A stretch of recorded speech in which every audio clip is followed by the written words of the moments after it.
Hello, welcome. In this module, we are going to discuss cholinergic blockers, cholinergic blocking agents.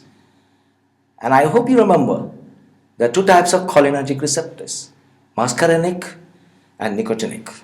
Let me revise for you.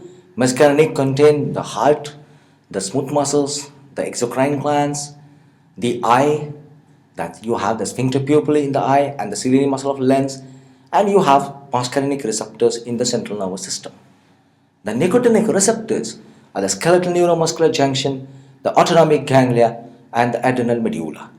So when we talk about cholinergic blockers, we're going to have muscarinic blockers and nicotinic blockers. Let's go to the slide. Muscarinic blockers. The first important muscarinic blocker is atropine. And atropine is a plant substance. It has alkaloid. It's obtained from belladonna plant. The meaning of the term belladonna is beautiful lady. Why this name for atropine? The reason is when atropine is instilled into the eye, it produces dilation of pupil. And big pupils, the big eyes, is supposed to be a sign of beauty. So it got the name belladonna. So that's atropine. The second one is hyoscine. It's also called scopolamine. It's got more marked central nervous system effects and is useful for motion sickness because it's able to act on the vestibular apparatus. The third group of muscarinic blockers is nothing but the derivatives and the substitutes of atropine which are used in place of atropine for various conditions. So amongst the muscarinic blockers we have atropine, hyoscine and the atropine substitutes. Coming to the nicotinic blockers, you have competitive blockers of the nicotinic receptor site which we call skeletal muscle relaxants, an older agent called D-tubercularine and the newer agents like pancuronium and atracurium. So also in the nicotinic receptors you have ganglionic sites, and that's why you have ganglionic blocking agents which will be nicotinic blocking agents. So what we decide to do now is to start discussion of atropine and hyoscine, and just to highlight the source of the plant, that's the hyoscine and atropine obtained from two plants. Atropa belladonna or deadly nightshade is the plant from which atropine is obtained. It could also be obtained from Datura stramonium, that's Jameson weed or Jamestown weed. Sacred Datura or thorn apple are more names. Scopolamine or hyoscine occurs in Hyoscyamus niger or henbane. Now we go to the discussion of atropine as anti-muscarinic drug. It's a competitive or surmountable blocker. I hope you remember competitive antagonism from your general pharmacology module. Acetylcholine is the agonist at this receptor and atropine is an antagonist. We're talking about the muscarinic receptor, heart, smooth muscle, exocrine glands, eye and central nervous system. So atropine is going to block these muscarinic receptors, so I'm calling it a competitive blocker or surmountable blocker. It blocks only the muscarinic receptor sites, not the nicotinic receptors. And it is non-selective within the muscarinic receptor sites. Muscarinic receptor sites are further classified into M1, M2, M3, M4, so on and so forth. But atropine does not select between M1 or M2 or M3 or M4. It acts on all the muscarinic sites. So while describing the mechanism of action, I am saying it is non-selective between the muscarinic receptor sites. Now we go to understand the actions of atropine, which I have displayed on this particular slide. The first action is on the heart. It decreases the vagal tone. Please remember it's going to have opposite effect of acetylcholine. So it will decrease the vagal tone, and that's why there will be mild increase in the rate of the heart in the sinoatrial conduction, and it will prevent the vagal bradycardia. The AV conduction is also going to increase. Going to the next line, talking about smooth muscles, is going to have opposite effect. Acetylcholine contracted the smooth muscles, atropine is going to relax the smooth muscles, and this is often called antispasmodic effect. The third site in our muscarinic sites was exocrine glands. You know acetylcholine is needed for the exocrine secretions. Atropine is an antagonist, so all the secretions are going to be decreased. The next site is the sphincter pupillae in the eye, and because acetylcholine contracts this muscle, atropine is supposed to paralyze this muscle. Let's have a picture, let's have a diagram and understand what are the intrinsic muscles in the iris. I'm drawing the iris now. The aperture in the iris is called pupil. This is going to be the pupil. And the iris is this area. It's composed of two muscles. The first muscle is the radial muscle of iris. And it has this direction of the fibers from inside out. That's the radial muscle.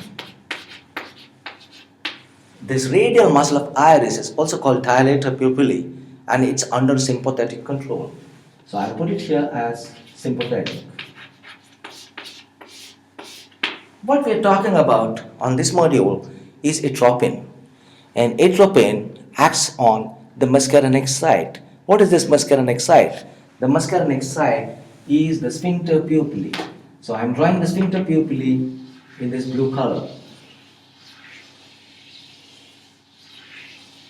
Yes. Do you see my hand rotating like a circle? So it's called circular muscle of iris. So that's the circular muscle of iris, or it's also called sphincter pupillae. What's the way this sphincter muscle of iris contracts? If you add acetylcholine to this muscle, this sphincter muscle of iris is going to contract like this. So the contraction is like this. So it's going to produce constriction of pupil or meiosis. So it's also called the constrictor pupillae. This is the muscarinic site on which atropine is supposed to act. This muscle can contract only in this direction. Now what's going to happen is we're going to add atropine on this particular muscle, this particular muscarinic receptor, and when atropine is added, because it's a muscarinic antagonist, is going to paralyze this muscle. The sphincter pupillae is paralyzed. And when the sphincter pupil is paralyzed, it's not going to produce any change in the size of the pupil. It's just going to remain a lax muscle. But this muscle is under parasympathetic control, cholinergic control, and the other muscle, radial muscle of iris, is under sympathetic control. So you can understand both of them are sitting in the eye and they are working together. And when the radial muscle of iris, which is under sympathetic control, understands that the circular muscle of iris is paralyzed, is lax, the radial muscle of iris is a sympathetic muscle, it starts its own activity. And the radial muscle of iris starts contracting on its own. So it contracts in this direction, and then it's going to contract in this direction, is going to produce dilation of pupil. So you are going to have mydriasis.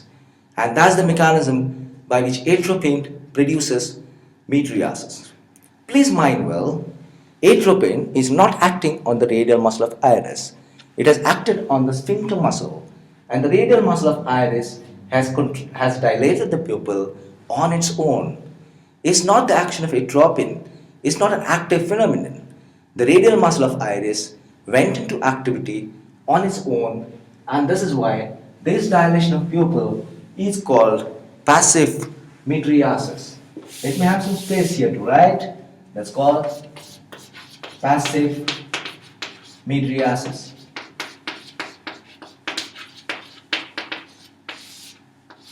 So we say atropine produces passive mydriasis. Let me remind you of the sympathetic drugs who acted on the radial muscle of iris because there was alpha-1 receptor there and they contracted the muscle. So this particular mydriasis was active. Whereas when atropine is acting, it is acting on the sphincter pupillae, it's not touching the radial muscle of iris. This dilation of pupil is brought upon by the radial muscle on its own, so it's called passive mydriasis. So we say atropine produces passive mydriasis. Let's have a look at the slide. So in the eye, it paralyzes the sphincter pupillae and the dilated pupillae goes into overactivity as we just described, and this leads to passive mydriasis. So this dilation of pupil. The second muscle in the eye is the ciliary muscle of the lens. Here also you have a muscarinic site. So atropine blocks the ciliary muscle of the lens, and it leads to what is called cycloplegia, is paralysis of the ciliary muscle of lens. And that's why there's inability to accommodate for near vision. Because the ciliary muscle of the lens is paralyzed, the lens is going to fall forwards. Because the sphincter pupillae is paralyzed, is going to fall and is going to crowd in the anterior chamber. This leads to increase in the intraocular pressure, the intraocular tension. So atropine produces three effects. Number one, passive mydriasis. Number two, cycloplegia. And number three, increase in the intraocular pressure.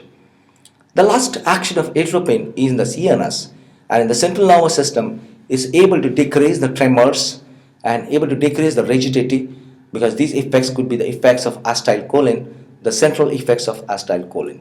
So also atropine in the central nervous system can produce CNS stimulation and disorientation. Let's come to the adverse effects of atropine. The first adverse effect which the patient is going to suffer from is dryness of mouth, because it's going to decrease the secretions. The second line is telling you that's blurring of vision and photophobia. The lens is going to be fixed, it cannot accommodate, and the pupil will be dilated and it will be fixed.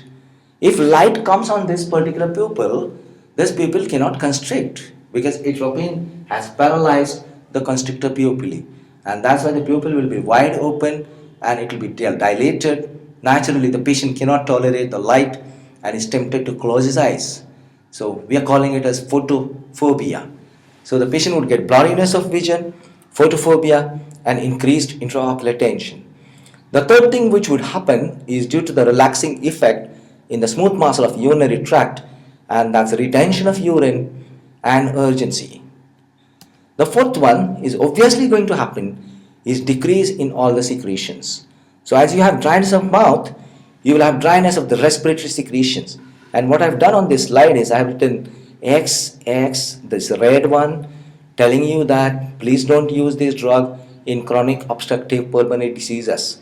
It's going to be contraindicated, and it's due to the dryness of secretions, and this could add to the discomfort of the patient who is already breathless.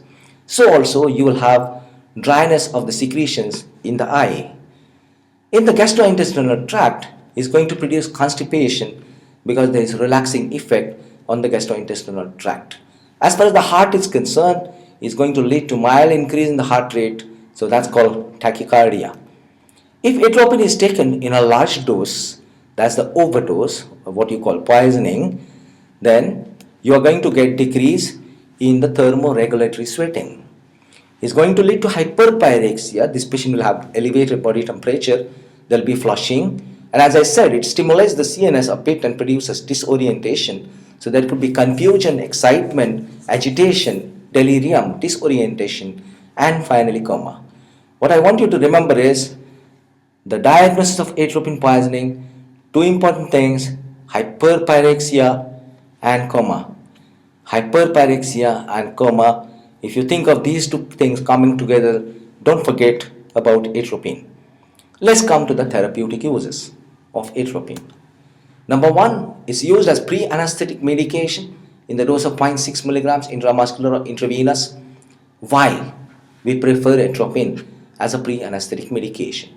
Number one is going to prevent the vagal bradycardia and cardiac arrest, so you don't have a fear of the stoppage of the heart. Number two, it's going to decrease the secretions and it's going to relax the smooth muscles. Number three is going to prevent the cough, vomiting, and the laryngospasm. So there are three reasons we prefer atropine as pre-anesthetic medication.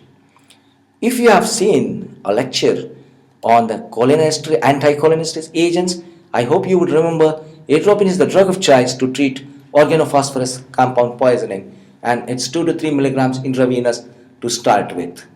Next, you can also treat early mushroom poisoning with the help of atropine, and you can treat all the overdoses by various anticholinesterase agents, not only organophosphorus compounds, but also with physostigmine.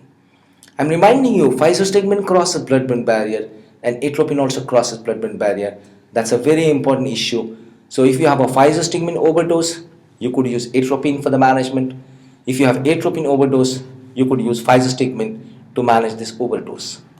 The next important use of atropine comes into action when the patient is coming with AV block and digitalis induced bradycardia.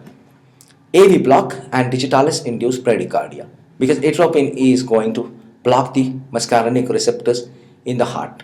It could be used with pyridostigmine or neostigmine in myasthenia to block the muscarinic actions, and it is an important antispasmodic in all types of colicky pain as well as the pain due to peptic ulcer. You could think of using it for mydriasis and cycloplegia. You could also use it in Parkinsonism to block the excess of acetylcholine.